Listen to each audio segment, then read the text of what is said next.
قال رب اشرح لی صدری، اس سے ہم بڑی چیزیں سیکھیں گے کہ دعا کرنے کا طریقہ کیا ہے، موسیٰ علیہ السلام نے دعا کیسے کی، دعا قبول کیسے ہوتی ہے، اور انہوں نے دعا میں کیا کیا چیز مانگی۔ اوکے، آپ نوٹ کریں۔ موسیٰ علیہ السلام کو پتا ہے میں نے جانا ہے، انہوں نے اللہ سے کوئی آرمی نہیں مانگی، حالانکہ فرعون کی بہت بڑی آرمی تھی۔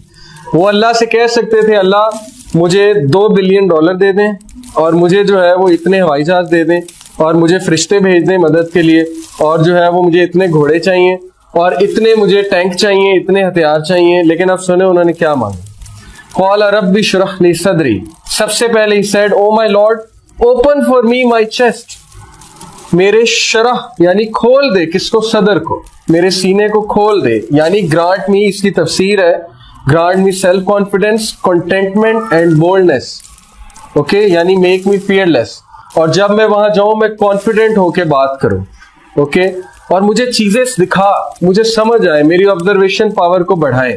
تو یہ بڑی پاورفل دعا ہے، یعنی سب سے پہلے انہوں نے اللہ سے کیا کہا، اللہ مجھے آبزرور بنائے، good observer, I should be open, okay, مجھے چیزیں نظر آنی چاہیے دا وے دے آر، اور قرآن آپ کا سینہ کھولتا ہے، دیٹس دا ریزن کہ قرآن کی اتنی فوقیت۔ وَيَسِّرْ لِي أَمْرِي، then he asked what؟ ease، انہیں پتا تھا کوئی کام بھی اللہ کی طرف سے آسانی جب تک نہیں آئے گی نہیں ہو سکتا، تو اللہ سے چھوٹے چھوٹے کاموں میں آسانی مانگنی چاہیے، اس میں کوئی شرم نہیں کرنی چاہیے، اوکے۔ عام ایک آدمی سے ہم چھوٹی بات پہ مدد مانگیں گے، وہ کہے گا یار کیا تم آ جاتے ہو، یہ بھی کوئی بات ہے مدد مانگنے والی، لیکن اللہ تعالیٰ مائنڈ کرتے ہیں، لٹرلی مائنڈ کرتے ہیں اگر آپ ان سے چھوٹی چھوٹی باتیں بھی شیئر نہ کریں، اوکے، یہ حدیث سے پروون ہے۔ تو ویسر لی امری کے کریٹ ایز ان مائی ٹاسک، اس میں بہت زیادہ آپ پیدا کریں ایز۔ واحلل عقدۃ من لسانی، ہی نیو ہز ویکنیس، اوکے، آپ کو اپنی ویکنیس پتہ ہونی چاہیے۔ ان کی ویکنیس کیا تھی؟ لکنت، زبان میں لکنت تھی، تتلا کر بولتے تھے، کیونکہ بچپن میں ایک کوئلہ منہ میں لے لیا تھا کھیلتے ہوئے، جس کی وجہ سے زبان ڈیمیج ہو گئی تھی۔ تو اللہ کو کہا کہ روانگی پیدا کیجئے میری زبان میں، کیونکہ آپ کر سکتے ہیں۔ علمہ البیان، آپ نے ہی سکھایا انسان کو بیان کرنا، تمام سپیچز آپ کی طرف سے ہیں۔ دیکھیں وہ چھوٹی چھوٹی چیزیں مانگ رہے ہیں، ہمارے لیے چھوٹی چیزیں ہیں کہ یہ بھی کوئی بات ہے اللہ سے ہم کہیں کہ اللہ میری زبان اس طرح کرتی ہے تو اس کو سیدھا کر دیں۔ ہم تو مانگیں گے اللہ مجھے دولت دے دے، مجھے یہ کر دے، اوکے، میری جو ہے وہ میرے پاس یہ آ جائے، وہ آ جائے، بڑا گھر آ جائے، لیکن he is asking value added things in life, کہ میری زبان کی لکنت ختم ہو جائے، یفقہوا قولی، تاکہ وہ میری سپیچ کو انڈرسٹینڈ کریں۔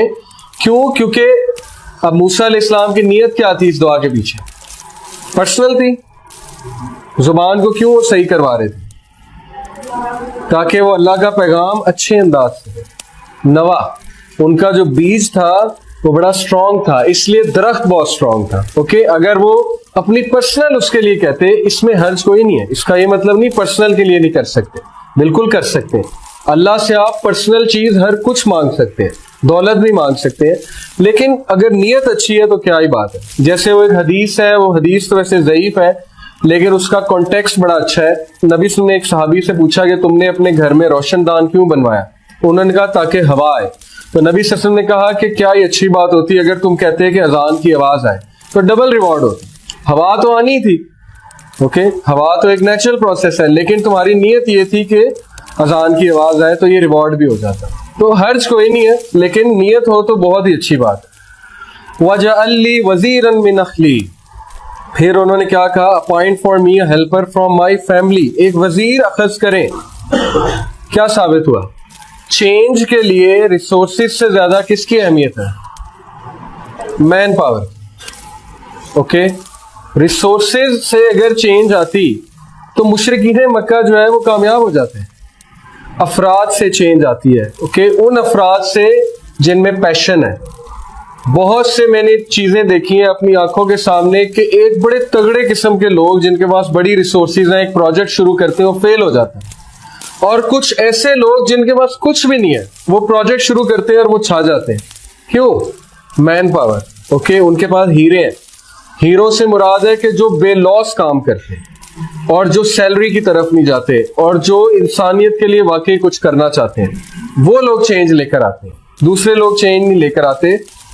हारून अखी, सिर्फ ये नहीं कहा वजीर दे, उन्होंने कहा मेरा भाई दे, हारून को दे।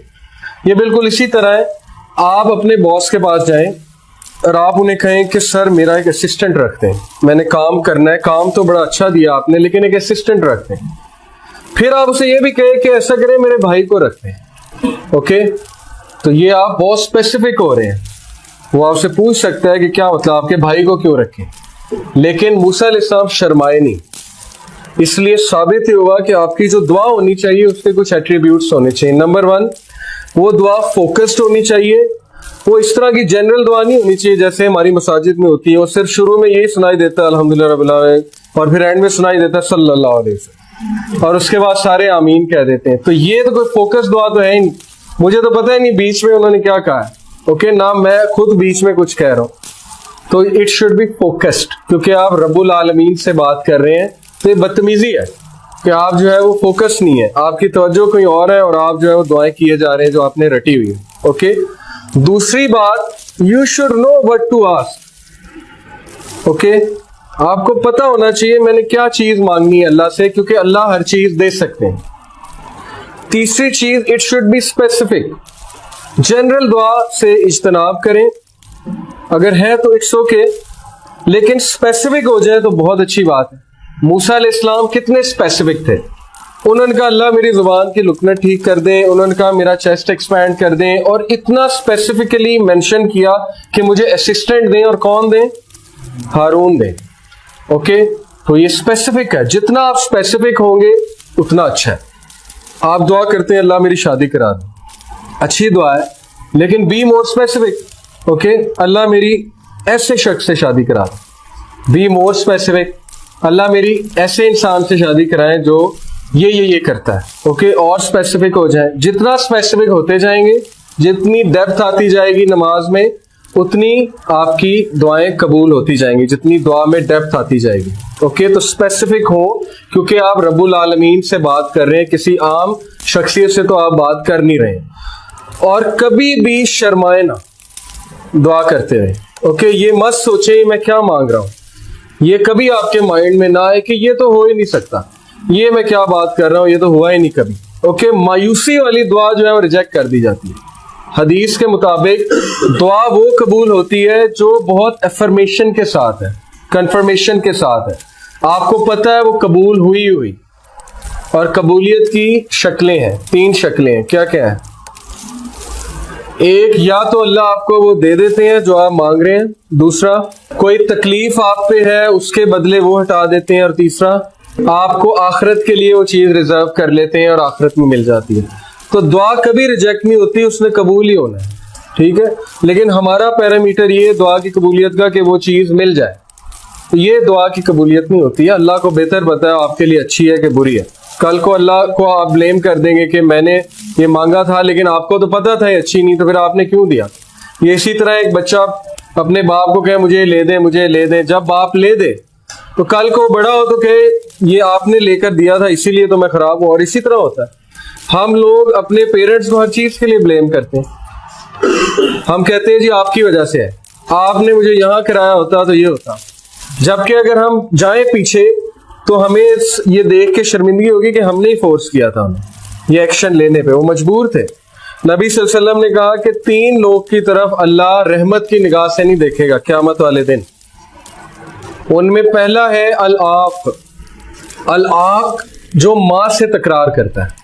अल-आक वो शख्स है जो माँ से तकरार करता है। माँ कहती है बेटा ये क्या कर रहे हो, वो कहता है आपको नहीं पता, आपको क्या पता है, छोड़ें बस इस काम। अल-आक, अल्लाह रहमत की निगाह से भी क़यामत वाले दिन उसको नहीं देखेंगे। दूसरा अल-मन्नान। अल-मन्नान है एहसान जतलाने वाला, किसी पे एहसान करके फेवर देके लोगों को बताता है मैंने उसके साथ ये किया, उसको तो पता है कुछ नहीं था, मैंने उसको सिखाया। ओके, ये आप अपना रिवॉर्ड ज़ाया कर रहे हैं, अपनी नेकियों को आग लगा रहे हैं। तीसरा वो मर्चेंट जो झूठ बोलकर सौदा बेचे, जो लोगों को धोखा दे कि मैंने ये चीज इतने की खरीदी थी और आपको मैं सिर्फ इतने की दे रहा हूं। तो बेसिकली झूठा इंसान, लोगों को इंप्रेस करने के लिए झूठ बोलने वाला इंसान, ये 3 लोग की तरफ अल्लाह रहमत की निगाह से भी नहीं। और इनमें सबसे ज्यादा स्केरी पहला है, کیونکہ یہ ہمارا المیہ ہے. یوتھ میں ہم لوگ ماں سے تکرار بڑی کرتے ہیں. اوکے, یہ چیز آپ چھوڑ دیں.